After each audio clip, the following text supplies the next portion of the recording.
Tidak ada yang tidak bisa memasak.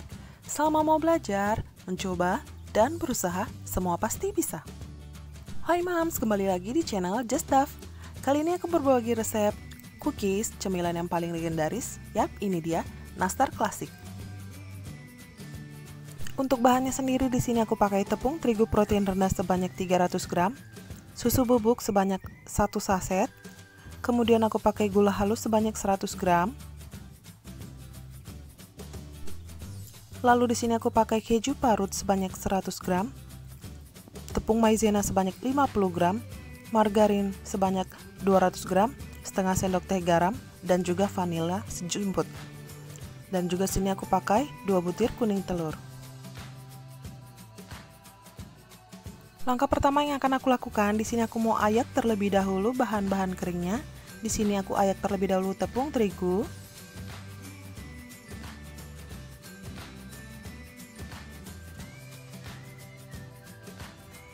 Kemudian tepung maizena.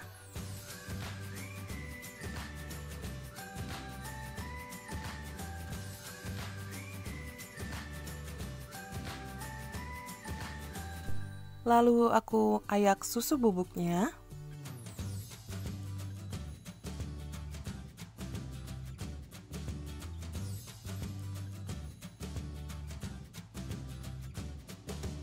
Nah, ini udah selesai, kemudian aku sisihkan sejenak. Aku lanjut untuk mengolah bahan basahnya. Di sini aku udah siapkan satu wadah. Kemudian aku masukkan margarin. Lalu aku ayak tepung gula atau gula halusnya. Nah, ini kan gula halus suka bergumpal ya. Nah, ini tujuannya kita ayak untuk menghindari gumpalan-gumpalannya.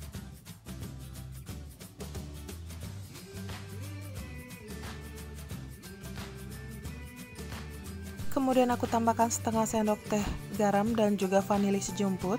Kemudian ini akan aku aduk menggunakan mixer aja. Nah, seperti ini ya Mams. Sambil ditekan-tekan supaya ini larut dan tercampur sempurna.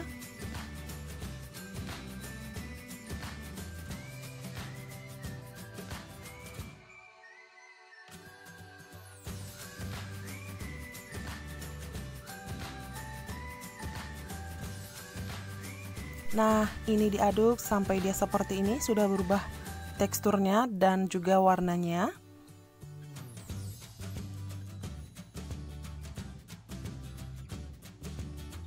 Nah, bila warnanya sudah sedikit pucat dan teksturnya juga sudah lembut, telur kita masukkan satu persatu. Di sini aku kocok dulu kuning telurnya satu aja. Nanti setelah tercampur sempurna aku tambahkan sisanya seperti ini.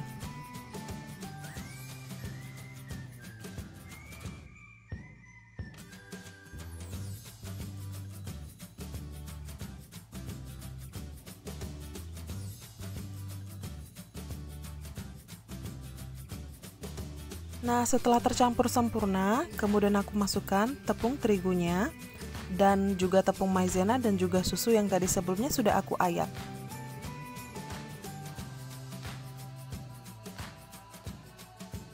Aku berganti dengan menggunakan spatula karena ini teksturnya semakin berat ya.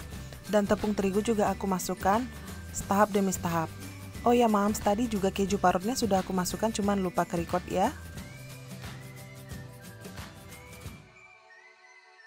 Nah, teksturnya ini masih agak sedikit basah dan sedikit lengket. Kemudian terigu ini akan aku tambahkan lagi sampai dapat konsistensi yang benar-benar kita inginkan.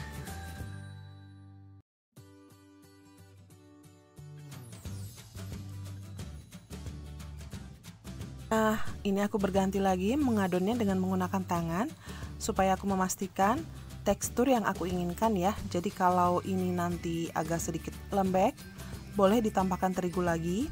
Kalau agak sedikit keras, boleh ditambahkan mentega lagi. Nah, seperti ini. Ini bagi saya sudah cukup ya teksturnya. Kemudian siap untuk kita lanjut mengisi dengan selai nanasnya. Nah, ini selai nanasnya aku sudah buat. Untuk resepnya ada di description box ya, boleh dilihat. Ini akan aku isi satu persatu ke dalam adonannya.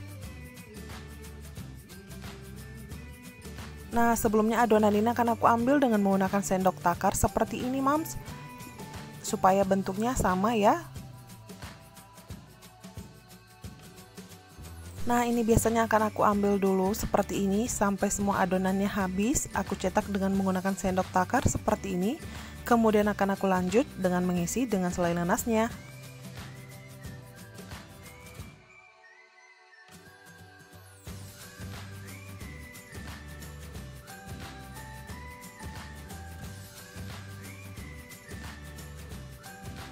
Nah, ini sudah jadi semua. Selanjutnya akan aku isi dengan selai nanasnya seperti ini. Aku ambil satu bagian, kemudian aku tekan bagian tengahnya, lalu aku masukkan selai nanas ke dalamnya. Seperti ini ya mams, mudah ya. Kemudian aku tutup pelan-pelan aja. Sambil aku rapikan bagian-bagiannya, lalu ini akan aku bulat-bulatkan lagi supaya permukaannya licin ya.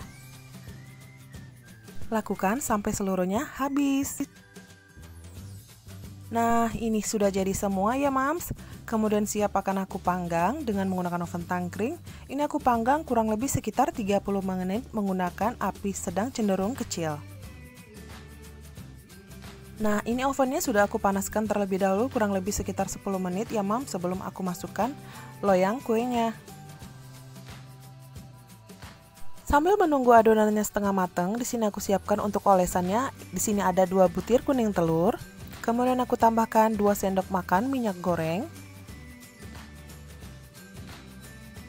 Lalu aku tambahkan setetes pewarna kuning telur. Dan yang terakhir aku tambahkan 1 sendok makan susu cair. Ini akan aku kocok atau aku aduk sampai semuanya tercampur merata ya mams.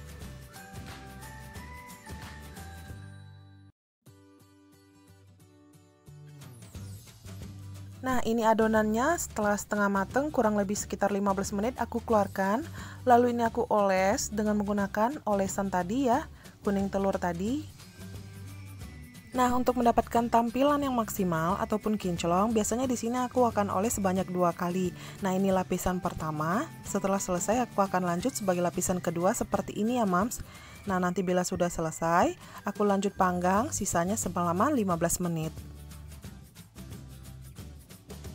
Nah, ini setelah 15 menit kemudian aku panggang, sudah mateng seperti ini mams, cantik ya, kinclong, bawahnya juga mateng. Dan ini teksturnya benar-benar empuk, lembut sekali dan lumer di mulut.